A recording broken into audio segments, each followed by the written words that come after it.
Olá, vou dizer bom dia para vocês, porque hoje é domingo de manhã, é bastante cedo, né?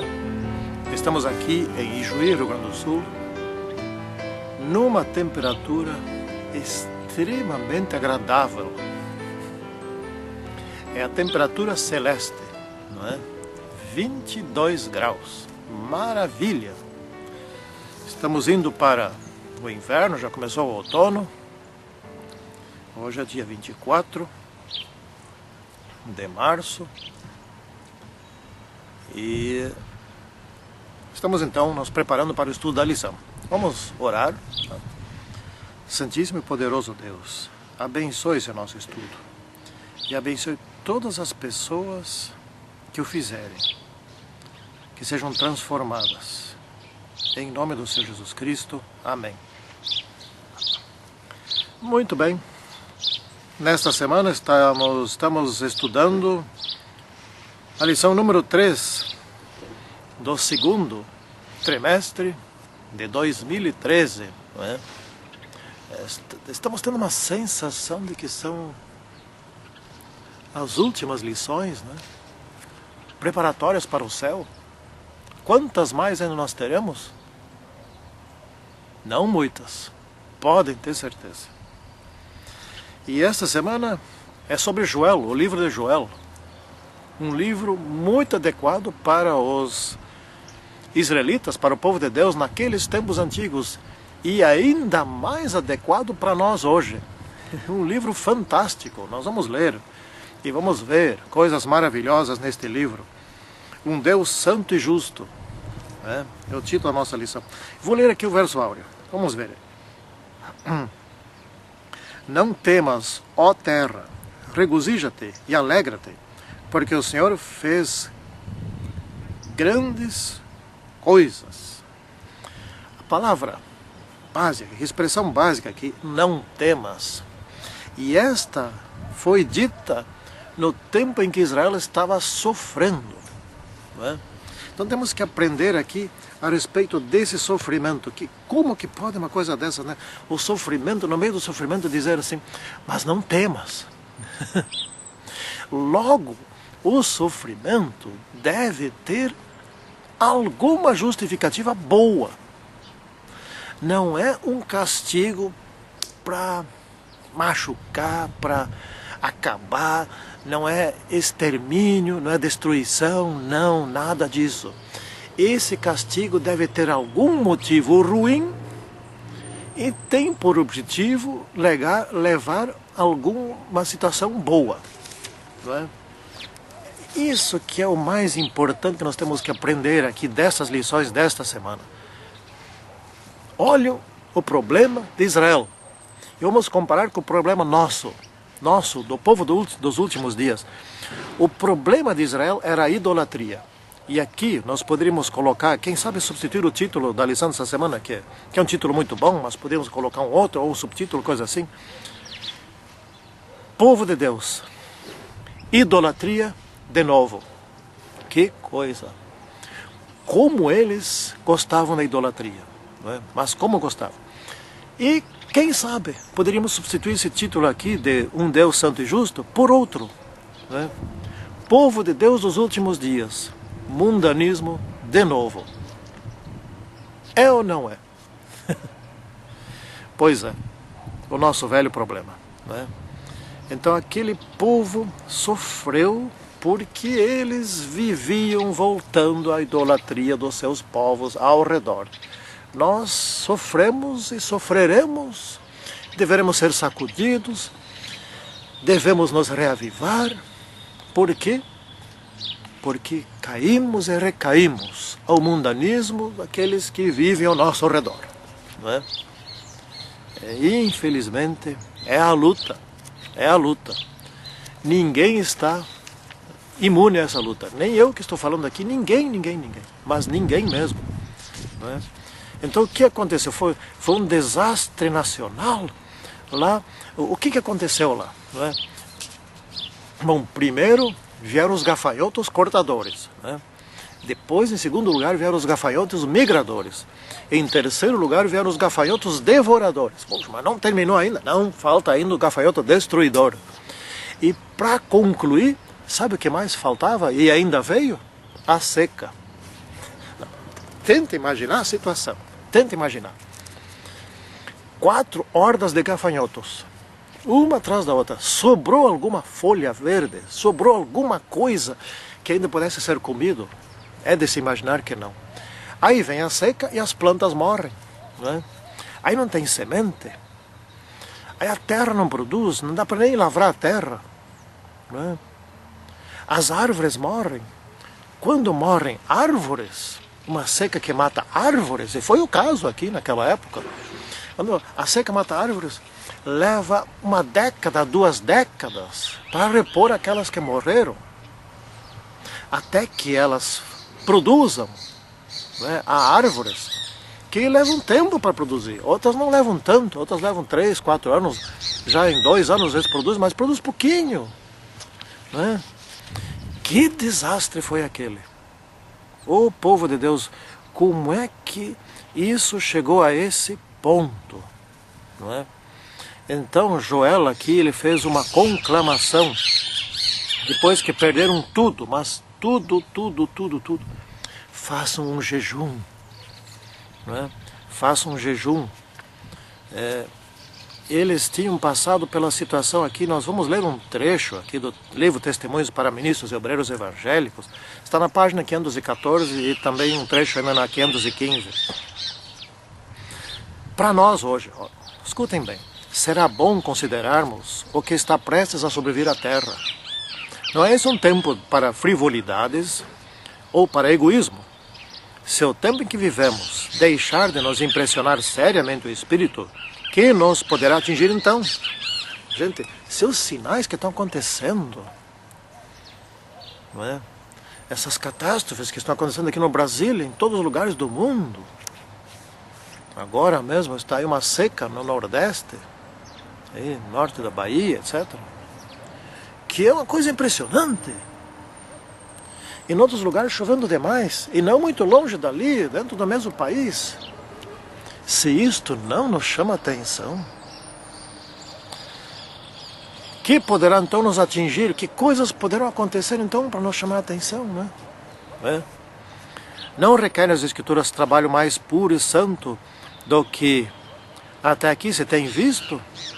Fiquei profundamente impressionada, diz Ellen White, pelas cenas que recentemente passaram diante de mim à noite. Parecia existir um grande movimento, um trabalho de revivamento em ação em vários lugares.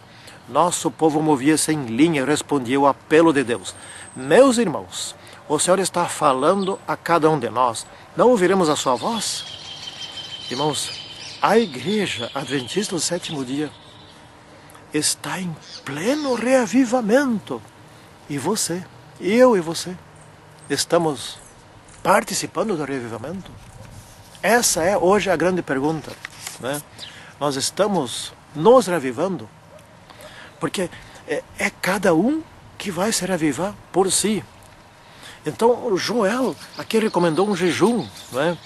Um jejum de oração, de arrependimento, porque Deus ele não aflige porque gosta, porque porque ele aprecia surrar, bater, fazer sofrer. Não é por isso, né? Então cada um se examine, porque tem causas, há razões. O principal objetivo dos castigos é mudar nossa vida. Então, se existe esse objetivo de mudar nossa vida, é que porque há também razões que tem que haver a mudança. Senão Deus não castigaria. Deus não castiga por prazer, não. Vou ler aqui um trecho sobre o jejum. Está no livro Maior Discurso de Cristo, na página 87. Vamos escutar bem. O jejum recomendado pela palavra de Deus é alguma coisa mais que uma forma. Não existe meramente em nos privarmos da comida, em usarmos saco, em lançarmos cinza sobre a cabeça. Aquele que jejua com verdadeira tristeza pelo pecado, jamais buscará exibir-se. O objetivo do jejum que Deus nos convida a fazer não é afligirmos o corpo pelo pecado do coração, mas ajudar-nos a perceber o caráter ofensivo do pecado. não é pelo fato de que somos pecadores que devemos jejuar, e sim porque o pecado nos está destruindo. Nós temos que nos livrar do pecado. Então o caráter ofensivo do pecado e humilhar-nos o coração diante de Deus e recebermos sua graça perdoadora. Esse é o motivo do jejum. Para eles e para nós. Sua ordem a Israel foi: rasgai os vossos corações e não as vossas vestes, e convertei-vos ao Senhor, vosso Deus. Não é? Esse é o jejum que Deus pede. Uma trombeta tocando hoje. Esses sinais são trombetas tocando. Povo de Deus, acordem. Façam alguma coisa. Não é? Eu vou ler aqui um trecho de Joel. Está no Joel, capítulo 2, 28 e 29. É para nós, nossos dias hoje. Vamos pegar aqui na Bíblia. Abram as vossas Bíblias lá também. Não é? Joel, capítulo 2, versículo 28 e versículo 29. Também está em Mateus, né, capítulo 2 também. E acontecerá depois que derramarei o meu Espírito sobre toda a carne. Vossos filhos e vossas filhas profetizarão, vossos velhos sonharão e vossos jovens terão visões. Até sobre os vossos servos e sobre as servas derramarei do meu Espírito naqueles dias. Né? Então fala que mostrarei prodígios no céu, etc. Isso é para os nossos dias. Vamos ler agora Atos, capítulo 2. Esse de Joel se cumpriu ali no Pentecostes de Cristo. Não é? Nos dias de Cristo, depois que Cristo subiu ao céu, se cumpriu, eles receberam poder. E agora é para nós, aqui Atos capítulo 2, versículo 17 e 18. E acontecerá que nos últimos dias, isso é para nós, ó, diz o Senhor, que derramarei do meu Espírito sobre toda a carne, vossos filhos, vossas filhas profetizarão, vossos jovens terão visões e sonharão, vossos velhos, e até sobre os meus servos e sobre as minhas servas derramarei do meu Espírito naqueles dias e profetizarão. O que quer dizer isso? Está chegando a hora, gente, de nós reavivarmos. Nós estamos no equivalente aos 10 dias em que os apóstolos se reuniram e tiraram todas as suas desinteligências e diferenças entre eles para receber o poder do Espírito Santo. Eles receberam e foram poderosos, não é? Entrou a harmonia na igreja, todas aquelas intrigas, aquelas fofocas, aquelas coisinhas, aquela vontade de superioridade, etc. Tudo isso foi tirado da igreja, para o fim agora proclamando os sinais, a volta de Jesus Cristo. Eu vou ler mais um trecho aqui, hoje eu estou lendo trechos bastante aqui, não é? Caminho a Cristo, página 58. Os que se tornaram novas criaturas em Cristo Jesus produzirão os frutos do Espírito: amor, alegria, paz, longanimidade, benignidade, bondade, fidelidade, mansidão, domínio próprio. Refletir-lhe-ão o caráter e se purificarão, assim como ele é puro. As coisas que outrora aborreciam agora amam, e aquilo que outrora amavam aborrecem agora. Então houve uma mudança radical. O orgulhoso e presunçoso torna-se manso e humilde de coração. O vanglorioso e arrogante torna-se circunspecto e moderado. O bêbado torna-se sóbrio e viciado. E o viciado puro. E os vãos costumes e modas do mundo são renunciados.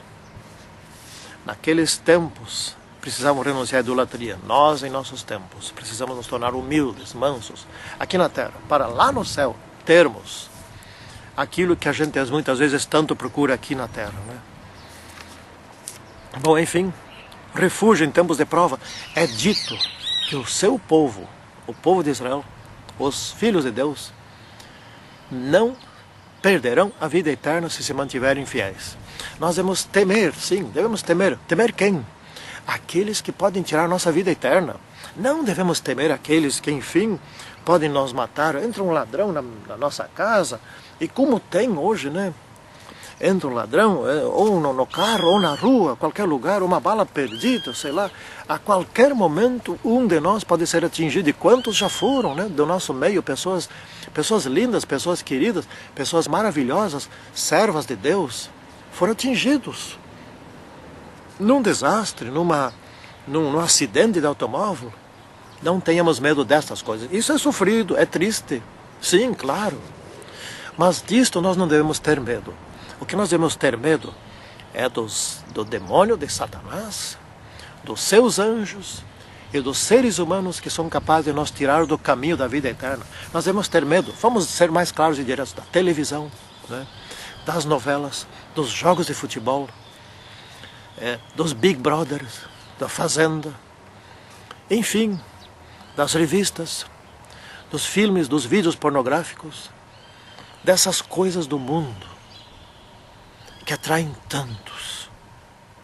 Disto nós temos que ter medo, porque estas coisas vêm de Satanás e elas são explicitamente criadas para nos tirar da vida eterna. Temam estas coisas, gente boa. Vamos nos reformar, reavivar para Cristo e reformar nestas coisas. Se alguém ainda tem isto, por favor, tome tempo e mude imediatamente, porque isto tira a nossa vida eterna.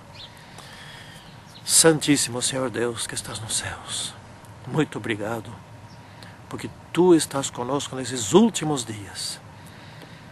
E o Teu poder está conosco para nos livrar da morte eterna. E o Teu Espírito está sendo já derramado.